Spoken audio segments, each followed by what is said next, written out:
Welcome to Udo TV. This time we're discussing developing your personal health plan, evaluating risks versus benefits of mRNA vaccines for general wellness. And welcome, listener, to another deep dive. Great to be here. Today we're tackling a really big topic, one that's generated, well, intense discussion and a lot of curiosity. The COVID-19 mRNA vaccines. That's right. Specifically, we'll be exploring the detailed claims and the counterclaims around potential DNA genomic integration and also the cardiac risks associated with these vaccines. Yeah, it's definitely complex. It is. And our goal here is to navigate through all these layers of information from the sources we've looked at, offering insights that hopefully cut through some of the noise. Exactly. We've got a fascinating range of materials in front of us today. Everything from peer-reviewed studies raising concerns about residual DNA all the way to official regulatory responses. And also comprehensive analyses of reported side effects like myocarditis. So our mission really is to carefully unpack these different viewpoints, connect the important dots, and help you, our listener, get a clearer, more informed understanding of what the science actually says from all sides. All right, let's jump right in then. Let's unpack this DNA contamination claim first. Our research points to a pretty significant claim about Pfizer's mRNA vaccine.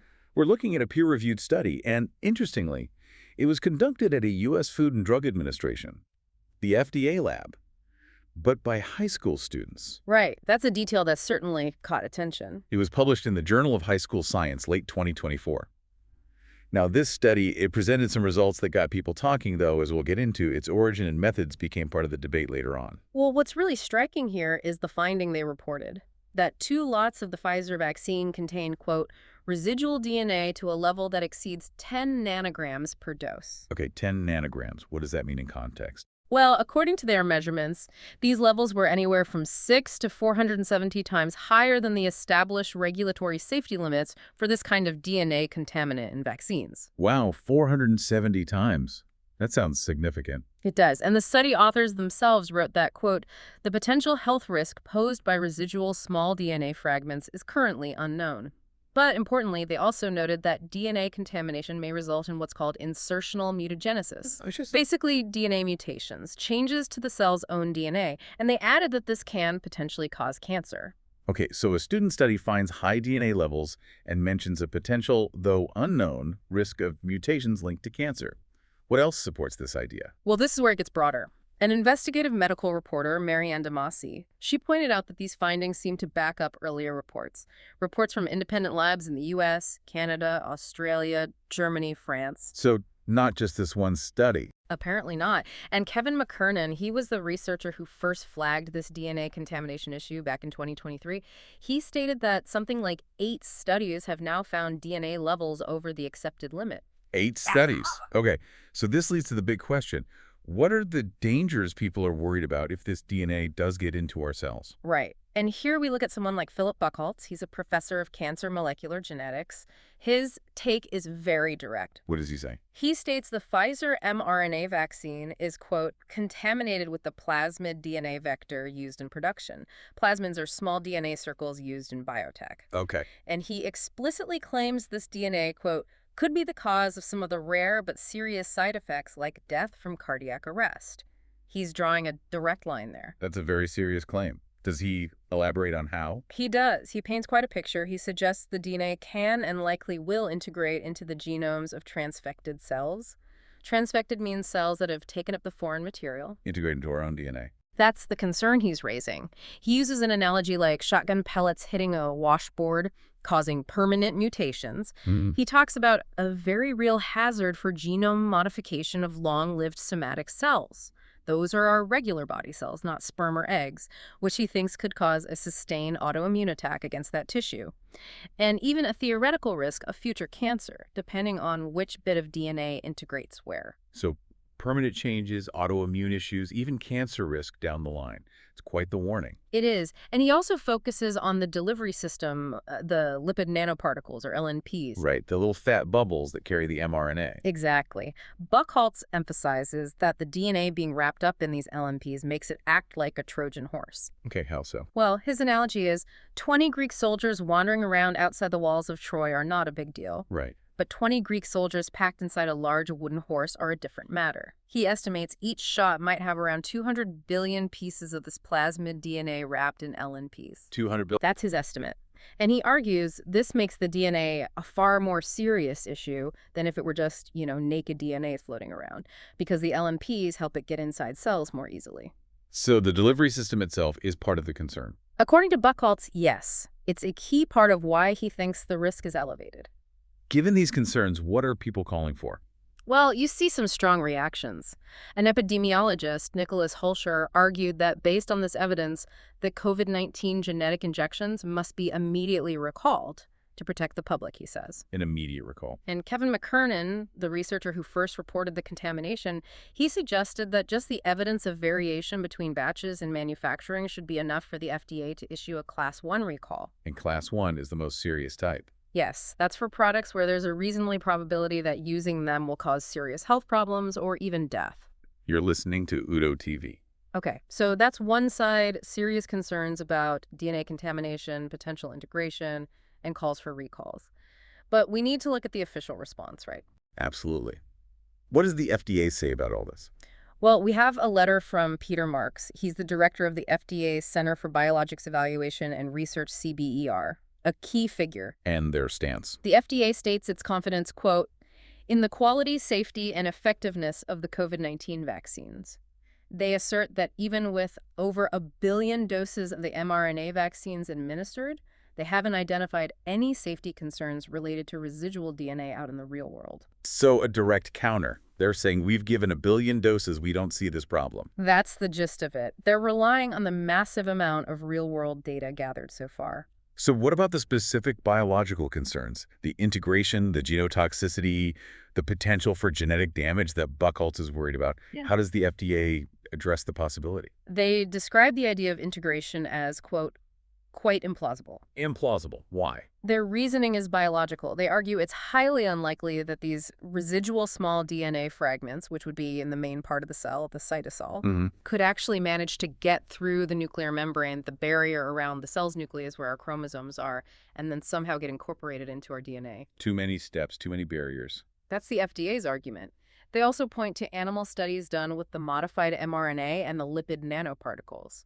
These studies, they say, showed no evidence for genotoxicity. Okay, animal studies showed no genetic damage. What about human data? They mentioned the global pharmacovigilance data, that's the ongoing monitoring of drug safety after approval. They say this data from hundreds of millions of people also shows no evidence indicative of genotoxicity and no signs of harm to the genome, like unusual increases in cancer rates. So their argument is basically, even if tiny DNA fragments are there, the biology makes it extremely unlikely they can get into the nucleus and integrate, and the real-world data from millions shows no signs of this happening. That sums up their position well. And this view is echoed quite strongly by others. Helen Patousis-Harris, a vaccine expert, she calls the whole plasmid gate thing, referring to these DNA plasmid concerns, a conspiracy theory. Strong words. Yes. She attributes it to misunderstanding, faulty science, and alarmist rhetoric, and she provides detailed biological reasons why she believes the concerns are unfounded. What are her points? She argues, first off, that any leftover DNA from making the vaccine is likely heavily degraded and non-functional, basically chopped up into useless bits. Okay. Then she details those biological barriers we just mentioned. Foreign DNA has to get into the cell cytoplasm, then cross the nuclear membrane, which is very selective, and then integrate into our DNA. For that last step, you'd need specific enzymes, like integrases. Which aren't in the vaccines. Correct. She states they are not present in mRNA vaccines. Plus, she adds, our cells have their own defense systems, robust mechanisms to identify and destroy foreign DNA, including enzymes right there in the cytoplasm, ready to chew it up. So multiple layers of defense making integration highly improbable in her view. Exactly, a multi-layered biological defense system. What about the testing, though? We heard some studies found high levels. How does Patousis-Harris explain that? This is a crucial point. She raises the methods used for testing. She argues that many of the claims about excessive DNA levels rely on tests like fluorometry. Fluorometry. Yeah. He says it's not specific enough. It can accidentally detect RNA as well as DNA, which can lead to, quote, inflated DNA levels, basically a false high reading. So the wrong tool for the job, potentially. That's her argument. She contrasts it with quantitative PCR, or qPCR. She calls qPCR the gold standard for detecting specific DNA sequences. Why is it better? Because it looks for an exact genetic fingerprint. It's much more precise. And Patousis-Harris states that when qPCR is used, the results consistently show residual DNA in the mRNA vaccines is actually at levels well within the safety limits set by regulators like the WHO and FDA. Okay, so this directly challenges the findings from that student study we mentioned earlier, which used methods reporting levels above the limits. Precisely. It really highlights how critical the methodology is. How you measure something can completely change the result you get and therefore the conclusions you draw. It absolutely does. Understanding how they got the data is key. And this brings us back to interpreting studies carefully. For example, there was that Swedish study that got a lot of attention, often misinterpreted regarding DNA integration. AP News looked into that. Yes, that's another important piece of context. This Swedish study, published back in February, it did look into whether the mRNA in the vaccine could be reverse transcribed into DNA. Reverse transcribed, like RNA making DNA. Yeah, the opposite of the usual process. And they found it could happen, but, and this is the crucial part, only in certain lab-altered liver cell lines under experimental conditions in a petri dish. Not in a person. Right. The study authors themselves had to clarify later, after it got misinterpreted, saying, quote, "This study does not investigate whether the Pfizer vaccine alters our genome, and there is no reason for anyone to change their decision to take the vaccine based on this study." So what happens in specially engineered cancer cells in a lab dish is very different from what happens in a living human body. Fundamentally different. Experts quoted by AP News, like Bethany Moore from the University of Michigan, pointed out these were liver cancer cell lines. They behave very differently from normal cells in the body. How so? They're designed to replicate constantly and rapidly, so their internal machinery is sort of supercharged, amplifying processes in a way that just wouldn't occur in healthy human cells. Okay. Plus, our bodies have natural protections and regular checks to stop foreign genetic material from causing problems. Abnormal cells usually get destroyed. Those systems aren't operating in a petri dish. And critically, even in those lab cells, the study did not show that this DNA copy actually integrated into the cell's main genome. So conversion in a dish, yes. Integration into the genome, no. And very different from a human body. That's the clarification. It underlines how easily lab findings can be taken out of context. Definitely. Now, what about those other alarming claims like turbo cancer or the idea the vaccines suppress immunity? Right, those circulated widely. Factcheck.org tackled them directly. They called the turbo cancer idea pure fear-mongering and stated it's not supported by any scientific evidence. No evidence at all. None that they could find in scientific literature. They also addressed the immune suppression claim, which often focuses on a modification made to the mRNA itself, N1-methylpseudoridine. That's the modification that helps the mRNA sneak past the cell's initial defenses, right? Exactly. It helps the mRNA last long enough to deliver its instructions to make the spike protein without being immediately destroyed by our innate immune system. But factcheck.org clarifies this doesn't suppress the whole immune system. Oh, they explain it. They say it just allows certain parts of the immune system to temporarily not activate against the vaccine mRNA itself so it can do its job. Their analogy is a spy using a disguise. The disguise gets the spy past the guards, but it doesn't make the guards less capable overall. Once the message is delivered, the immune system remains fully functional and vigilant. They conclude there's no evidence mRNA COVID-19 vaccines impair, much less suppress, the immune system. In fact, the vaccines enhance immunity by training it against the virus. You're listening to Udo TV. That's a really helpful clarification on how those mRNA modifications work. It's not about shutting down immunity, but sort of selective temporary bypass for delivery. Precisely. It's about achieving the specific goal of vaccination. Okay, so we've covered the DNA concerns and the counterarguments pretty thoroughly. Let's pivot now to the other major area of discussion, cardiac complications, myocarditis and pericarditis. Yes, another area with a lot of focus and data. Our sources include a large systematic review and meta-analysis. This was published in BMJ Open, and it specifically looked at the risk of myocarditis or pericarditis in people who got the vaccine versus those who didn't. Right, this was a big one. It pooled data from 7 different studies, covering over 47 million people in total. A huge data set. And what did it find? It found a consistent elevated risk. Specifically, within a 30-day period after vaccination, people who got the vaccine were about twice as likely to develop myocarditis or pericarditis compared to unvaccinated individuals, assuming neither group had a current SARS-CoV-2 infection. Twice as likely. So a doubling of risk. The overall rate ratio was calculated at 2.05. The analysis also highlighted where the risk was highest, among adolescents, particularly boys aged 12 to 17, and mostly after the second dose of an mRNA vaccine. Okay, so a definite statistical increase, especially in young males after dose 2. But you said twice as likely. That's a relative risk. What does that mean in terms of absolute numbers? How many actual cases are we talking about? That's the crucial context. The BMJ Open study itself emphasizes that the absolute number of observed myopericarditis cases remains quite low. Low even with a doubled risk. Yes. Let's try to put numbers on it. The background rate in the unvaccinated population is maybe somewhere between 10 and 200 cases per million people per year. Okay. So over a 30-day period, you'd expect maybe 0.8 to 16.7 cases per million unvaccinated people. Now, apply that doubled risk, the 2.05 rate ratio, to the vaccinated group. So you'd expect maybe 1.6 to about 34 cases per million. Exactly. Around 1.6 to 34.2 cases per million vaccinated people within that 30-day window post-vaccination.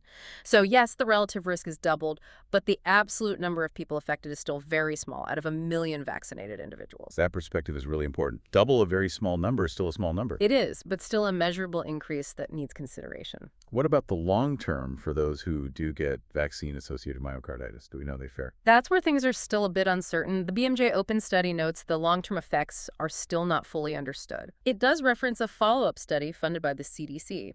This study tracked adolescents and young adults for at least 90 days after they developed vaccine-induced myocarditis. And what did that follow-up find? Well, on the positive side, 81% were considered recovered by their doctors and 68% were cleared for all physical activities. Okay, that sounds mostly good. Mostly. But there's a concerning detail. Of those who had follow-up cardiac MRIs, specialized heart scans, 54%, more than half, still showed cardiac abnormalities. Abnormalities even after 90 days. Like what? Primarily something called late gadolinium enhancement, or LGE.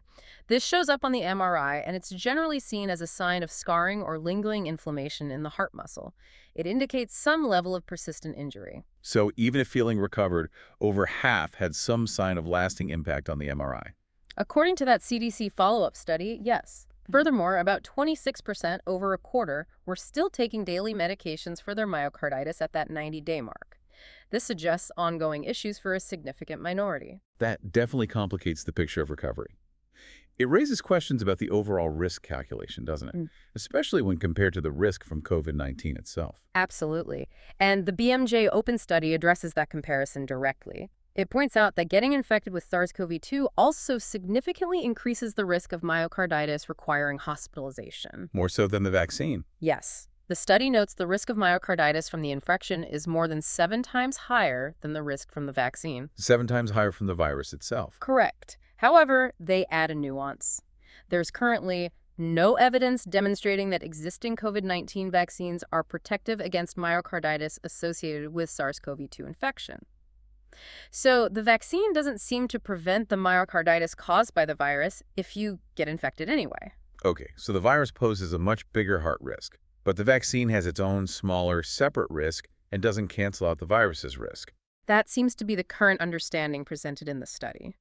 Their conclusion is essentially that this elevated, though small, risk from vaccination must be weighed against the overall benefits of vaccination, primarily preventing severe COVID-19 illness, hospitalization, and death.